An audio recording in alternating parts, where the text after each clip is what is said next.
అభిమానులు మీరు ఇచ్చే ఉత్సాహం మాలో ఒక 100 రెట్లు బలం వచ్చేస్తుంది. ఇంకా ఇంకా ఇంకా చేయాలి, ఇంకా కష్టపడాలి అని మేము అనుకుంటాం.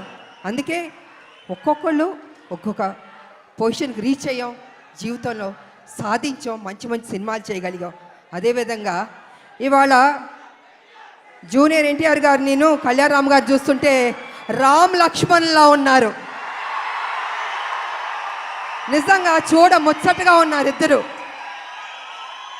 అన్న ఎప్పుడు నాకు చెప్పేవాడు, మన కళ్యాణరామ్ గారు ఎప్పుడు చెప్పేవాడు, తమ్ముడు చాలా కష్టపడతాడమ్మా, కమిట్మెంట్ ఉందమ్మా అని ఎంత గొప్పగా చెప్పేవాడు తమ్ముడు గురించి మేము షూటింగ్ చేసేటప్పుడు.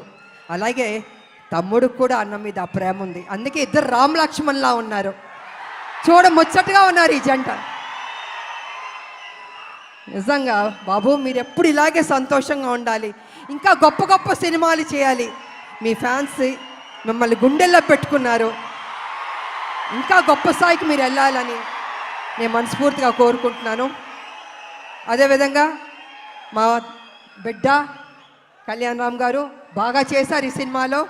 నిజంగా నాకు సపోర్టివ్గా చాలా ఉన్నారు. అమ్మ అమ్మ అని ఎంత ఆప్యాయతగా ఉన్నారంటే, తన సపోర్ట్ వల్ల నేను ఇంకా ఇంకా చేయగలిగాను. నేను స్టార్టింగ్ నుంచి చివరి వరకు నిజంగా హ్యాపీగా పని చేయగలిగాను. నేను కొంచెం చేయగలుగుతానా, అనీజీ ఉంటుందా, బాగానే ఉంటుందా సెట్లో అనుకున్నా, కానీ నేను అనుకున్న దానికంటే కూడా నన్ను అద్భుతంగా చూసుకున్నారు బాబు.